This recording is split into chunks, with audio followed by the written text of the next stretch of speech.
안녕하세요. 이번 시간에는 한국이 낳은 세계적인 천재 수학자이면서 동시에 수학 관련 베스트셀러인 수학이 필요한 순간의 저자인 김민영 교수님의 말씀을 통해서 수학의 선행학습, 수학 선행학습의 올바른 방법에 대해서 설명해 보도록 하겠습니다. 최근 한 매체와의 인터뷰를 통해서 수학 선행학습은 역효과만 부른다라고 말씀하셨는데 이렇게 말한 의미가 무엇인지 한번 보도록 하겠습니다. 먼저 김민영 교수님의 양력을 간단히 소개해 드리자면 포스텍 대학교 석좌 교수인데요. 포스텍 대학교는 포항공과대학을 의미합니다. 서울대학교 석좌 교수, 한국고등과학원 석학 교수, 그 다음에 옥스퍼드대 석좌 교수, 영국 워릭대 교수, 현재는 영국 워릭대 교수로 재직 중이신데요. 김민영 교수님은 페르마의 마지막 정리에서 유래된 400년 동안이나 풀지 못했던 난제를 해결함으로써 그의 천재성이 세계적으로 알려졌어요. 정말 대단한 분인데요.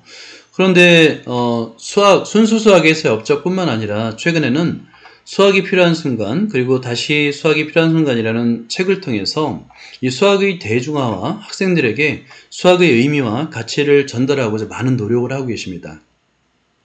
자, 그런데 최근에 한 매체와의 인터뷰에서 수학 선행학습은 역효과만 맞는다라고 말씀하셨는데요. 이게 무슨 말씀일까? 의미를 한번 생각해 보도록 하겠습니다. 인터뷰 전문을 통해서 수학 선행학습에 대한 김민영 교수의 생각을 알아보고요. 이어서 김민영 교수님의 생각을 바탕으로 해서 올바른 수학 선행학습에 대해서도 설명을 해보도록 하겠습니다. 기자가 이런 질문을 했어요. 어린 시절 어떤 아이였나? 라는 질문을 했는데요. 조용한 편이었다. 놀기 좋아하고 대학 입학까지 학교를 거의 안 다녔다라고 말씀하셨는데 이게 무슨 말씀인가 봤더니만 중학교 1학년 때 신장염을 앓으셨대요. 그래서 아파서 학교를 쉬었다. 그 뒤로 안 갔다 그래서 몸이 아파가지고 학교를 다니지 못했다라는 것 같아요. 중학교뿐만 아니라 고등학교도 안 다닌 것 같습니다. 학교를 안 갈 때는 뭘 했나라는 질문이 있는데요. 만화책도 보고 논리 퍼즐도 풀고 부모님 모두 바쁘셨다. 두 분 다 직장에 다니셨다라고 했는데 집에 혼자 있었나 봐요. 그러면서 이제 만화책도 보고 논리 퍼즐도 풀고 했는데 이 논리 퍼즐에 저는 주목을 했습니다. 뭐냐면 논리 퍼즐에는 쉬운 퍼즐도 있지만 상당히 고난이도의 퍼즐도 많거든요. 논리 퍼즐을 풀기 위해서는 논리적인 사고 능력과 함께 논리적인 표현 능력이 필요해요. 그래서 이거를 풀었다는 얘기는 아마도 이 논리 퍼즐을 통해서 수학적 사고 능력을 기르지 않았을까 그렇게 추측해 볼 수 있습니다. 수학은 언제부터 잘했나 라는 질문이 있는데요. 대학에 입학한 후부터다라고 말씀했어요. 근데 이거는 약간 어폐가 있습니다. 왜냐하면 김민영 교수님이 서울대학교 수학과를 졸업했는데요. 서울대 수학과를 갈 정도면 수학을 상당히 잘했다는 거예요. 단순히 검정고시만 공부한 게 아니라 당시에 어떤 본고사에 해당하는 고난이도 문제를 잘 풀었다는 거거든요. 그런데 이제 겸손하게 대학에 입학한 후부터였는데 그 이유를 설명합니다. 미적분학 선생님이 계셨는데 첫 시험이 끝난 뒤 불러서 반복학습법을 가르쳐 주셨다. 그 전까지는 이 반복학습법을 몰랐다는 얘기가 되겠죠. 그런데 수학 공부를 잘하는 방법은 이 반복학습법밖에 없어요. 뭐냐면 수학은 일상생활에서 사용하지 않는 문자와 기호를 사용하잖아요. 문자와 기호를 사용해서 논리적으로 표현해야 되기 때문에 굉장히 낯설고 어렵습니다. 근데 그거를 나한테 익숙하게 만들기 위해서는 익숙하게 만들어주는 유일한 방법이 바로 반복학습법이에요. 이걸 배우신 거예요. 그러면서 어떻게 해야 굳건한 지식이 생기는지 감각이 생겼다고 합니다. 어렴풋이 알던 것을 반복학습을 통해서 완벽하게 내 거로 만드는 방법을 배운 거예요. 수학 공부는 반복사고와 훈련이 필요하다. 저도 이거를 굉장히 아이들에게 강조하고 있는데요. 이 반복학습법, 이 부분을 좀 주목해서 생각해 보시기 바랍니다. 어릴 때도 수학을 좋아했나라는 질문을 했는데요. 글쎄라고 했어요. 그렇게 특이하게 중고등학교 수학을 좋아하진 않는 것 같아요. 왜냐하면 수능 수학이라는 게 어려운 문제를 그냥 풀어야 되는 거잖아요. 단지 논리 퍼즐을 좋아했다고 말씀했는데 아까도 말씀드렸듯이 논리 퍼즐이라는 게 이 논리 퍼즐을 풀기 위해서는 굉장히 높은 수준의 논리적인 사고 능력과 논리적인 표현 능력이 필요한데 좋아했을 정도니까 굉장히 이 논리 퍼즐을 통해서 수학적 사고 능력과 표현 능력이 많이 길러졌을 거라고 생각해요. 중고등학교는 다 검정고시였다라고 했는데 검정고시 문제는 굉장히 쉬워요. 중요 개념만 가지고 풀 수 있는 문제들을 주로 내거든요. 아이가 수학은 왜 공부하나 물으면 답하기 어렵다라고 하는데 사실은 일상생활에서 수학이 필요한 순간은 없어요.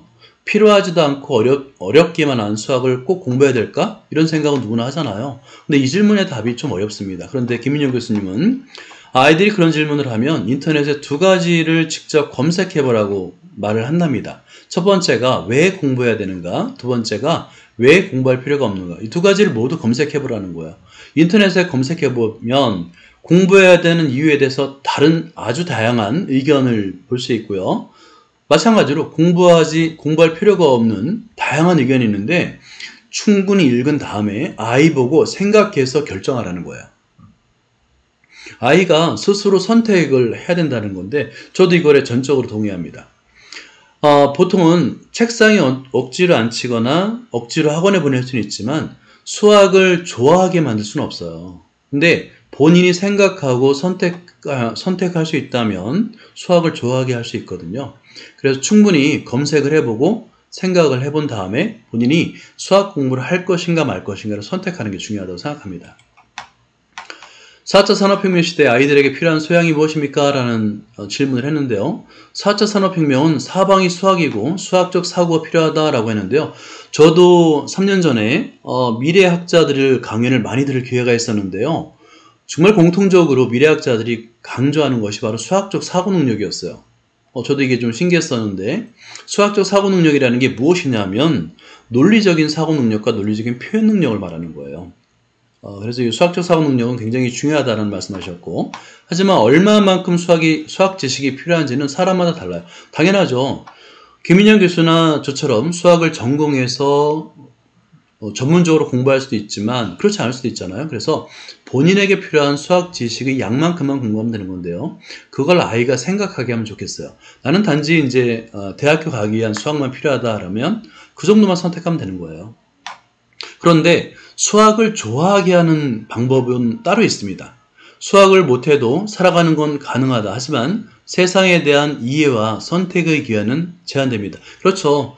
일단 수학을 포기하게 되면 수학적 사고 능력을 통해서 우리가 발견할 수 있는 세상에 대한 이해 능력은 좀 떨어집니다.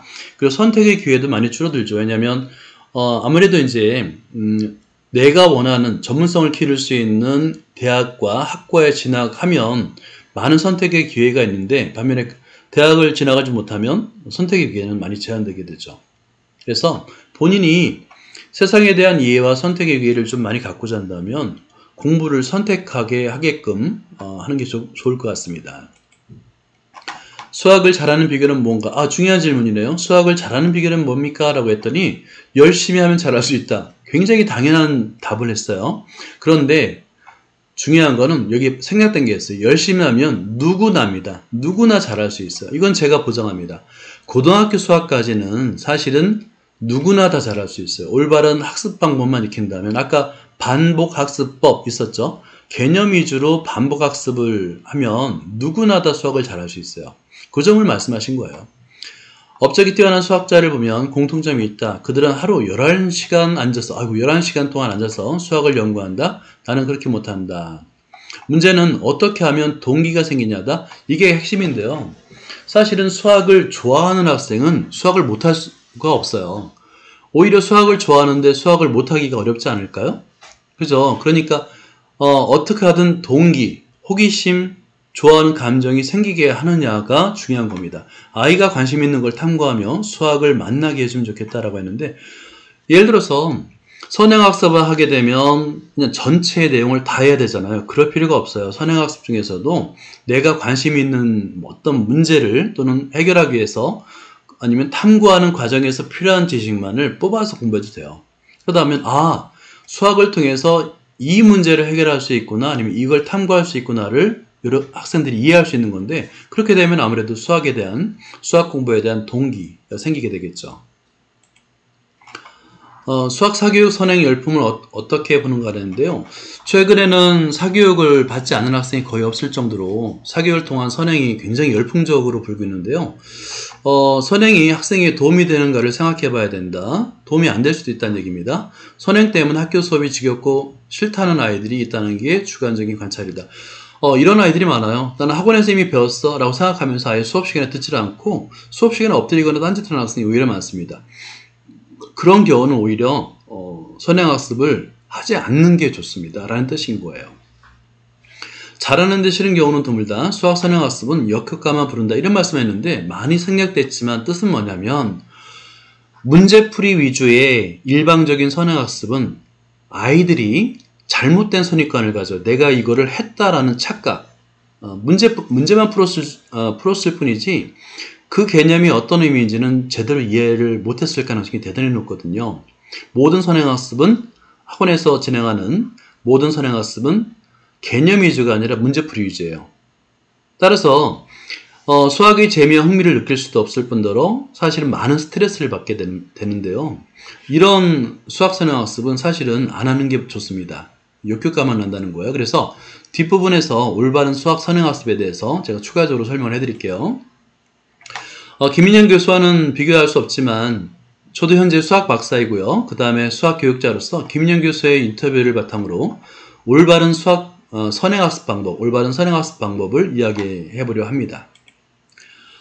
선행학습은 교육과정보다 앞선 학습이에요. 굉장히 간단하죠. 선행학습은 교육과정보다 앞선 학습으로 선행학습 자체는 전혀 문제가 되지 않습니다. 해도 되고 안 해도 되고 상관없어요. 하면 도움이 되는 거예요.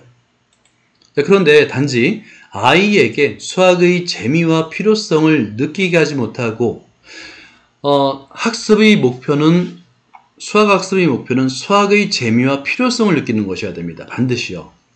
그러니까 문제풀이 위주의 그 학습은 선행학습이든 현행학습이든 문제풀이 위주의 학습은 재미와 필요성을 느낄 수가 없어요. 반드시 개념 위주의 반복학습을 통해서만 재미와 필요성을 느낄 수 있어요. 근데 현재는 아이에게 수학의 재미와 필요성을 느끼게 하지 못하고 오히려 스트레스와 자존감에 상처만 주는 문제풀이 위주의 선행학습을 하잖아요. 하루에 2-3시간 또는 많게는 5시간 이상씩을 잡아놓고 이상한 문제를 풀게 합니다. 이런 문제풀이 위주의 선행학습은 역효과만 불러올 뿐이에요. 만약에 학습을 하면서 스트레스를 받고 자존감에 상처를 받고 있다면 그 학습은 절대로 잘못된 겁니다. 100% 잘못된 거예요. 개념을 완벽하게 이해하는 것에 집중하지 못하고 문제풀이 위주로 학습을 하고 있는 거거든요. 이걸 스스로 한번 판단해보고 절대 스트레스와 자존감의 상처가 느껴진다고 하면 반드시 그 학습은 그만둬야 됩니다. 잘못된 거니까요. 그래서 개념 위주의 반복학습을 바꿔야 돼요. 개념 위주의 반복학습은 스트레스도 없고 자존감의 상처가 아니라 자존감이 회복됩니다. 따라서 선행학습의 목적은 아이가 수학을 좋아하게 만드는 것이어야 됩니다. 다시 한번 선행학습의 목적은 선행학습뿐만 아니라 현행학습도 목적은 하나예요. 아이가 수학을 좋아하게 만드는 것 또는 아이의 수학 자존감을 높여주는 것 같은 말이거든요. 수학 할만하구나, 수학 재미있구나, 수학이 필요하구나, 나는 수학 잘하는 아이야 라고 수학의 자존감을 높여주는 것이 바로 학습의 목표, 특히 선행학습의 목표여야 돼요. 그런데 수학을 좋아하게 하려면 유일한 방법은 개념을 100% 이해하는 개념 위주의 학습과 동시에 반복 학습을 해야 되는데 학원에 다니게 되면 전부 다 문제풀이 위주의 아주 정말 지겨운 문제풀이 위주의 교육만 하거든요. 이거로는 도저히 수학을 좋아하게 만들 수도 없고 수학 자존감을 높여줄 수도 없어요. 핵심은 이겁니다. 그러니까 김민혁 교수님이 말씀하고 싶은 것도 뭐냐면 선행학습은 필요한데 그 목적에 부합되지 않다라는 얘기예요. 선행학습의 목적은 아이가 수학을 좋아하게 만드는 것이고요. 다른 말로 표현하면 아이의 수학 자존감을 높여주는 것이어야 됩니다. 이를 위해서는 반드시 100% 개념 이해를 목표로 해가지고 반복학습법으로 공부해야 됩니다. 선행학습은 문제풀이 위주가 아니라 완벽한 개념 이해를 목표로 해서 3회 이상 반복학습을 해야 됩니다. 개념서를 사면 돼요. EBS 개념서 또는 수학의 그 예제와 유제 정도만 풀면서 3회 이상 밑줄 별표 메모하면서 반복학습을 하면 됩니다. 그러면 이런 방법으로 만약에 선행학습을 한다면 누구나 다 수학을 좋아하게 만들고 수학 자존감이 높아질 수밖에 없어요. 개념서를 구입해서 EBS 강좌 또는 인터넷 강의를 보면서 수학 개념을 완벽하게 이해하고 3회 이상 반복해 보시기 바랍니다. 이걸 추천드립니다. 이 방법이 유일한 수학 공부 방법입니다. 이런 질문을 할 때가 있어요. 선행학습은 도대체 어디까지 해야 되나요? 한 학기 이상 해야 되나요? 1년 해야 되나요? 아니면 3년을 해야 되나요? 이런 질문 하시는데 다 틀린 질문입니다. 뭐냐면 선행학습은 수학 개념을 완벽하게 이해할 수 있는 만큼만 선행하면 됩니다. 만약에 어떤 아이가 수학적 사고 능력이 있어서 수학 개념을 완벽하게 이해하면서 반복학습을 충분히 할 수 있다면 1년이어도 되고 3년이어도 상관없어요. 자, 그런데 아직은 수학적 사고 능력이 길러지지 않고 수학 개념을 위주로 공부하는 것에 익숙하지 않은 학생은 일주일 또는 하루면 됩니다. 네, 본인이 수학 개념을 완벽하게 이해하는 공부 방법, 그리고 반복 학습법을 본인이 만약에 체득한 학생이라면 본인의 능력만큼 선행을 하면 됩니다. 예, 수학의 모든 것을 여러분과 함께 나누겠습니다. 감사합니다.